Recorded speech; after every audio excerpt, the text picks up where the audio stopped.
Okay, let's unpack this.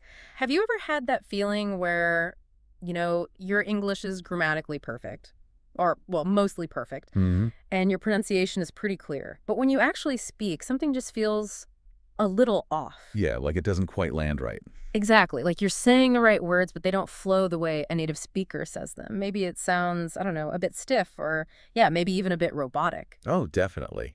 That's such a common feeling for English learners. You spend all this time on grammar, vocab, getting the sounds right, Mm. and yet there's this whole other layer, this natural rhythm, the way words link up, the subtle meanings, stuff that often gets skipped in textbooks. Totally. Like you've built this amazing engine, technically flawless, but driving the car smoothly, that's another story. That's a great analogy. And that gap, between correct English and natural sounding English, that's exactly what we're getting into today. We've been looking at some really insightful material that tackles this exact problem. Yeah, it digs into why just focusing on the rules isn't quite enough. What's missing? So the mission for this deep dive is to pull out four specific, really powerful techniques from this material. And these aren't just theories. No, not at all. They're practical things you can actually start noticing and, well, trying out pretty much straight away. Things that can genuinely change how natural and confident you sound in actual conversations. We're talking about the real music of English, its rhythm, its intonation, and then how words kind of squash together, Hmm. contractions, reductions, Hmm. and maybe surprisingly, how those little filler words, ums and ahs and pauses, actually help. Right. They're not always bad. Not at all. And finally, something really cool, Yeah. how just changing which word you stress in a sentence can completely flip the meaning. And honestly, getting a handle on this stuff, it's not about trying to sound like someone else or losing your accent. Definitely not. It's more about giving yourself the tools to, express yourself, your personality, your ideas more clearly, more comfortably in English, feeling less like you're just translating in your head. It lets your own conversational style shine through. Makes talking just, well, easier and more enjoyable for everyone involved. Okay, so ready to dive in. Absolutely. Let's start with maybe the biggest one, the foundation, rhythm and intonation, the music of English. Yeah, this seems to be where that robotic feel often comes from, right? Yeah. Treating every single word like it's equally important, same length, same volume. Exactly. But if you actually listen, really listen to native speakers, English is never flat. It bounces. It has this distinct up and down quality. Like a song. Precisely. Think of it Okay. like music. You've got your strong beats, the ones that make you want to tap your foot, right? And then Mhm. you have the lighter, quicker notes in between. That makes sense. You wouldn't play every note in a melody the same way. Some are loud, some soft, some held longer. English is just like that. Certain words carry the main beat, the core message. They stand out. And the little words around them, the ones that are grammatically necessary but don't carry the main meaning. They get said faster, softer. Exactly. They become those quicker, lighter notes. It's this contrast, the stress words popping out and the unstressed words kind of shrinking back, that creates the natural flow, the song. Whereas stressing everything equally. It just sounds like a drum machine. Thump, thump, thump. Technically correct, maybe, but totally unnatural. Okay, let's use that classic example sentence to really hear it. I really wanted to go, but I was too busy. Right. Now, if you give every word pretty much equal weight, which happens when you're concentrating hard on each word, Yeah. it might sound like, I really wanted to Yeah. go, but I was too busy.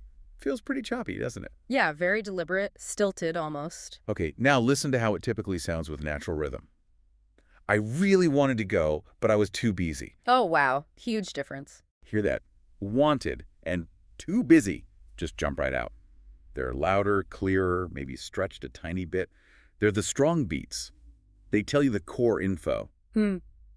the desire, and the reason for not going. In the other words, I really to go, but I was. They almost disappear. They become the light notes. They get squished, said super quickly, softly. Sounds more like a really. To go becomes to go. But I was. Sounds like but I was. So you're saying that squishing isn't lazy speaking? Not at all. It's essential. You reduce those unstressed words so that the important stressed words can stand out clearly. It's how the rhythm works. It's a feature. Okay. Let's try a couple more from the material we've looked at. Maybe, pause and try saying these yourself, really focusing on where that beat falls. Good idea. Try this one. I can't believe it. Right. The main point there is the disbelief, the impossibility. It's all loaded onto can't. If you said, I can't believe it, It sounds like maybe other people can, but you can't. Or I can't believe it Mm. might emphasize the act of believing itself, like, wow, I'm struggling to process this. But the usual everyday surprise really hits that can't. Exactly. The stress carries that emotional punch. Okay. How about, that's a great idea? Easy. The enthusiasm, the positive judgment, it's all on great. If you said that's a great idea, it almost sounds like you were surprised it was an idea, maybe you thought it was something else. Right. So the standard way emphasizes the quality. Great. So paying attention to which words get stressed, usually nouns, main verbs, adjectives, adverbs, and then consciously reducing the little words around them.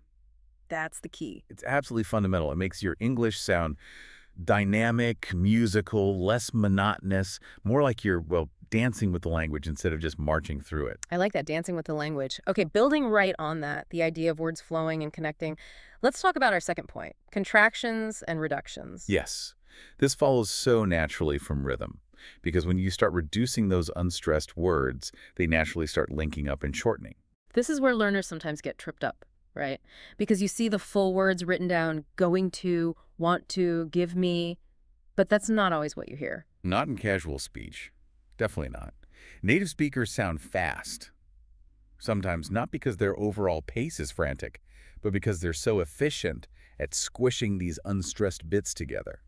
While learners, wanting to be super clear and correct, might pronounce very single syllable distinctly. Which is understandable, but it does sound less natural. Take going to. Perfectly fine. But in everyday, talk about future plans. You almost never hear the full going to. Instead of the very formal sounding, I am going to call her. You hear, I'm going to call her. Right, gonna. It's everywhere in spoken English. Not for your formal essay. Definitely not for the essay. Not for talking. It's standard. It just flows better. It comes directly from reducing going to. And the source material gives us a bunch of other really common ones, like, I don't know, For I don't know, the T often vanishes and the words just meld together. or give me a sec. Give me a second. Give me becomes gimme. Much smoother, much faster when you're just asking for a moment. And let me think. Let me think. Same deal. Let me smooths until any... These aren't really slang, are they? They're just how spoken English works. Exactly. They're the natural outcome of speech rhythm. And if you're always trying to say the full give me, let me, want to, it breaks that flow and makes your own speech sound, well, less fluid. It can feel a bit weird at first to start using them if you've been drilled on the full forms, like you're being sloppy. Yeah, I get that. But you're actually just adopting the patterns that make native speech sound, well, native. It helps fluency. The material had a neat way of showing this, like a before and after. Let's try that. I'll say the careful, separate word version. You give us the natural, reduced one. Listen for the smoothness. Okay, shoot. I do not want to go there. I don't want to go there. Boom, wanna for want to. Saying want to. Clearly, every time adds those tiny little speed bumps.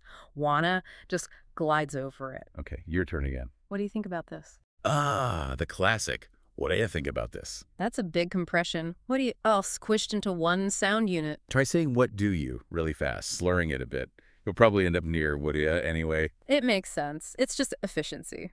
So using these common reductions in casual chat mainly is pretty vital, makes you sound more natural, easier for native speakers to follow because they expect it. And honestly, it makes speaking less tiring. You're not fighting to articulate every tiny sound. It really is a huge step towards sounding and feeling more fluent. Okay, shifting gears slightly. Our third technique.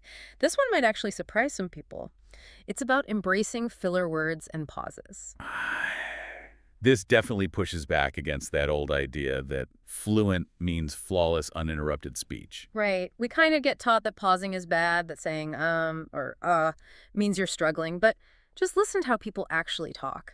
In any language. Nobody speaks in perfectly polished paragraphs off the cuff. Real conversation is messy. It's full of little hesitations, moments where you're thinking, maybe backtracking a bit, clarifying. And those fillers and pauses, they add realism.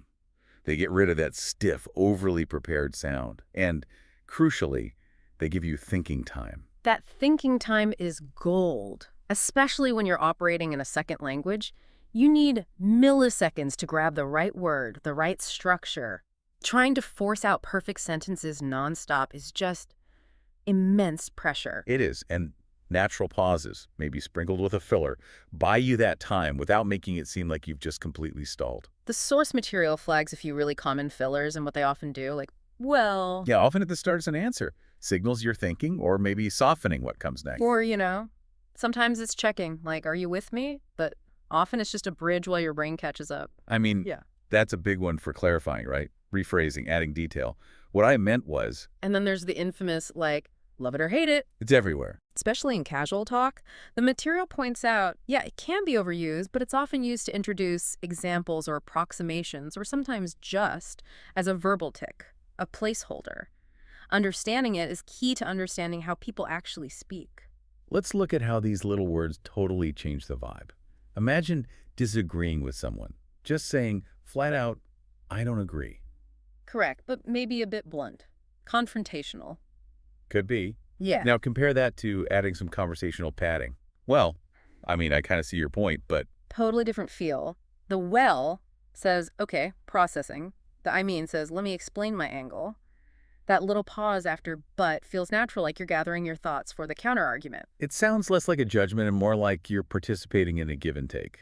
Thoughtful, not just abrupt. It signals, I'm working through this, instead of, bam, here's my verdict. Exactly. Let's try the other example. Compare the direct, I think this is wrong. Okay, now with fillers and softness. Well, Mm-hmm. I think this might not be right. See? Well, and, soften the entry. The pause gives thinking room. And tweaking is wrong. To the less direct might not be right, works with the fillers to make it sound way less forceful.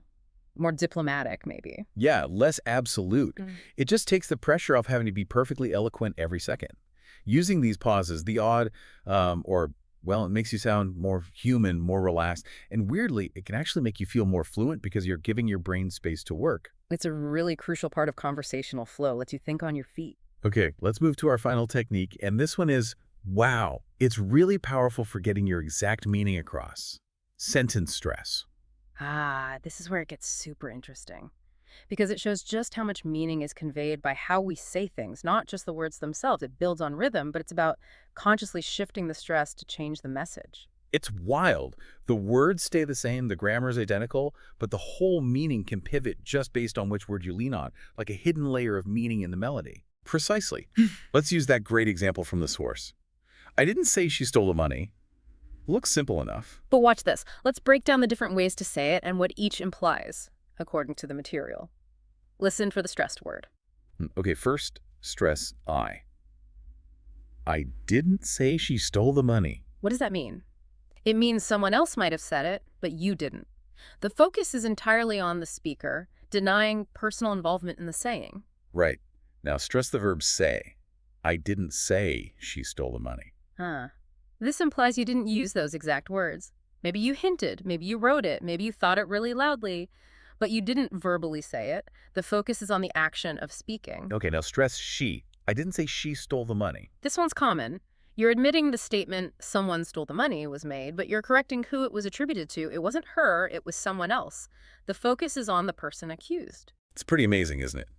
Same 7 words, 3 totally different implications just by changing the emphasis. It shows how stress directs the listener to the key piece of information, the correction or the contrast. Which means if you accidentally stress the wrong word, You could be saying something you absolutely do not mean. It's not just about sounding natural. It's critical for clear communication. Okay, let's nail this down with the other example. She didn't call him. Simple sentence. Stress shift number 1. She didn't call him. Meaning, someone else might have called, but it wasn't her. Focus on who didn't do the calling. Stress shift number 2. She didn't call him. Meaning, emphasizing the negative. The call absolutely did not happen. Focus on the failure to act. And stress shift number 3. She didn't call him. Meaning, she did contact him, just not via phone. Maybe she texted, emailed, sent a carrier pigeon. Focus is on the method of contact. Wow. It really drives home how vital sentence stress is. It's not just decoration, it's a tool for precision. It absolutely is. Learning to hear which word carries the main point, the new info, the contrast, and then stressing that word when you speak. That makes your meaning crystal clear and your speech way more dynamic. It unlocks a whole new level of expression. Definitely. Phew. Okay, we have covered some serious ground today in this deep dive, really digging into these keys to sounding more natural when you speak English. It's so much more than just vocabulary lists and grammar rules, isn't it? It really is. It's about tuning into those those underlying patterns that native speakers use without even thinking about it. So let's just quickly recap the four big areas we explored. First up was getting that rhythm and intonation right. Thinking of English like music, strong beats on the important words, lighter, faster beats on the others. Listen for it. Practice making that contrast. Yeah, the music analogy really helps. Second, getting comfortable with contractions and reductions, using things like gonna, want to know, gimme, lemme in everyday speech. It just smooths everything out. Makes it sound more authentic, yeah. Third, and this was maybe counterintuitive, making peace with filler words and pauses. Um, well, a silent beat, they're natural, they make you sound human, less like a robot, and give you vital thinking time. Crucial thinking time. And fourth, the power of sentence stress. How shifting that emphasis, stressing I versus say versus she, can completely change your meaning. Huge for clarity. And the material we base this on, it doesn't just leave you there. It throws down a challenge, a practical next step for you listening right now. Yes, it's about action. The idea is, don't try to tackle all four at once. That's overwhelming. Just pick one. Maybe rhythm, or contractions, or using fillers, or sentence stress. Focus on just that one thing for a bit. And a great way to practice, mentioned in the source, is recording yourself. Try saying some of those example sentences, focusing just on your chosen technique. Then listen back. Does it sound closer to the natural examples? Hearing yourself is incredibly insightful. Totally. And the other method, great for rhythm and reductions, is shadowing. Find a little clip of a native speaker, TV show, podcast, whatever. Listen hard. Then try to copy it exactly. Same speed, same ups and downs, same squished words. It feels weird at first. Oh yeah, super awkward initially. But it really trains your ear and your mouth to work together on these patterns. These are skills. They improve with conscious effort. Even just focusing on one area for a week or so can start to make a difference you can actually hear. And this all leads beautifully into something the source material points towards as the next logical step. Once you start feeling more comfortable with how you sound. Then it's about what to do to keep conversations going, right? Right. Especially in those moments when maybe you blank or you're not sure what to say next. Exactly. Which brings us to our final provocative thought for you to chew on. Think about those times in a real conversation where you feel a bit stuck. You're searching for a word, maybe. How does mastering these things we talked about today, the rhythm, the flow, the comfortable use of pauses and fillers, how does that actually help you manage those tricky moments? Yeah, that's a great question. Like, does having a more natural rhythm make a brief pause feel less like a failure and more like just thinking time? Does tossing in a well or, give your brain that extra half second it needs to find the right phrase without everything grinding to a halt? Could it be that these elements of how you speak aren't just about sounding good, but are actually practical tools? Tools that buy you time, reduce pressure, and ultimately allow you to navigate conversations more smoothly, keeping things flowing even when you hit a small bump.